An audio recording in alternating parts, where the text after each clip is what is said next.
मित्रों, दिल्ली के शराब घोटाले की शराब के खुमार में डूबे हुए भाजपा के कार्यकर्ता की ऑटो में बैठकर पुलिस से तकरार करने वाले स्वघोषित स्वयंभू कट्टर ईमानदार भारत की राजनीति के सबसे नए नवेले और अजब अलबेले किस्म के नेता की कट्टर ईमानदार छवि के ऊपर आज बिजली गिरी है। क्योंकि दिल्ली में विद्युत वितरण कंपनियों की प्रक्रिया में गंभीर भ्रष्टाचार के तथ्य सामने आए हैं। सबसे पहली बात यह कि विद्युत उत्पादन करने वाली कंपनियों का जो बकाया था वितरण कंपनियों पे, जिसके लिए वह दिल्ली सरकार को मिलना था और देनदारी थी प्राइवेट कंपनियों की, परंतु प्रारंभिक बैठकों में ही तकरीबन 3200 करोड़ रुपए से अधिक की उनकी देनदारी को एक प्रकार से वेव ऑफ कर दिया गया। अब यह प्रश्न उठता है कि यह क्यों किया गया, इसके पीछे क्या तथ्य है। दूसरा, दिल्ली के नागरिकों को जो छूट देने की बात कही गई, सब्सिडी देने की बात, वो ईमानदारी से पारदर्शिता के साथ क्यों नहीं की गई, जिस प्रकार से केंद्र सरकार दे रही है और दिल्ली में भी एलपीजी की सब्सिडी मिल रही है, अर्थात डायरेक्ट बेनिफिट ट्रांसफर के द्वारा क्यों नहीं दी गई, उसमें बीच में बिचौलियों को क्यों लाया गया। जो उनका ड्यू था उसको कहा गया कि आप सब्सिडी में से एडजस्ट कर लीजिए। इसका अर्थ यह हुआ कि जनता को सब्सिडी देना नहीं था, उस माध्यम से अपने कुछ लोगों को लाभ पहुंचाना उनका मकसद था।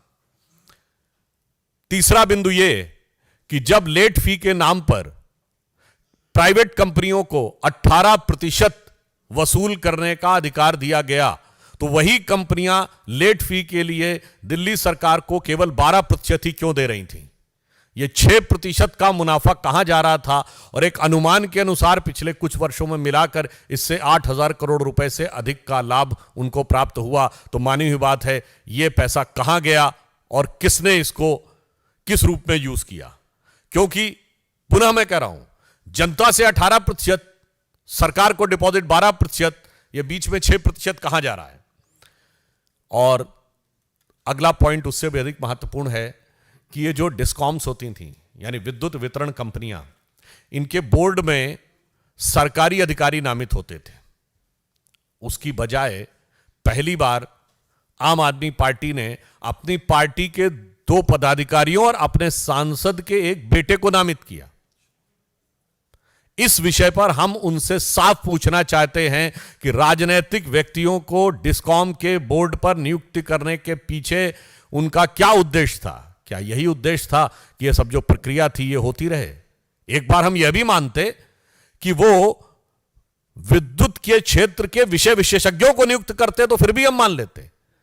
ना अपने अधिकारियों को हटाया, नियुक्त किया, विषय विशेषज्ञों को नहीं नियुक्त किया, अपनी पार्टी के पदाधिकारियों और नेताओं को नियुक्त किया, और उनकी ही उपस्थिति में वेवर भी हो जाता है। उनकी उपस्थिति में यह नीतियां तय हो जाती हैं कि वो लोग अपनी देनदारी इस ढंग से एडजस्ट कर लेंगे। जबकि मजे की बात यह है कि जो तीसरी कंपनी है उसने सारी अपना पेमेंट लगातार किया और उन पे ना कोई देनदारी है ना कोई प्रक्रिया है। ये सारी की सारी देनदारी इन 2 कंपनियों पे से ही क्यों है।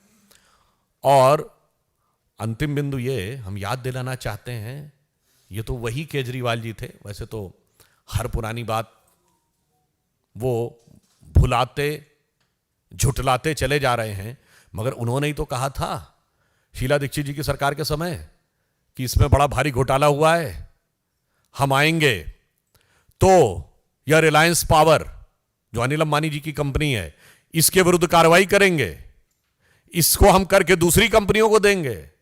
और आज उन्हीं कंपनियों के साथ इतना सुविधाजनक भ्रष्टाचार युक्त एडजस्टमेंट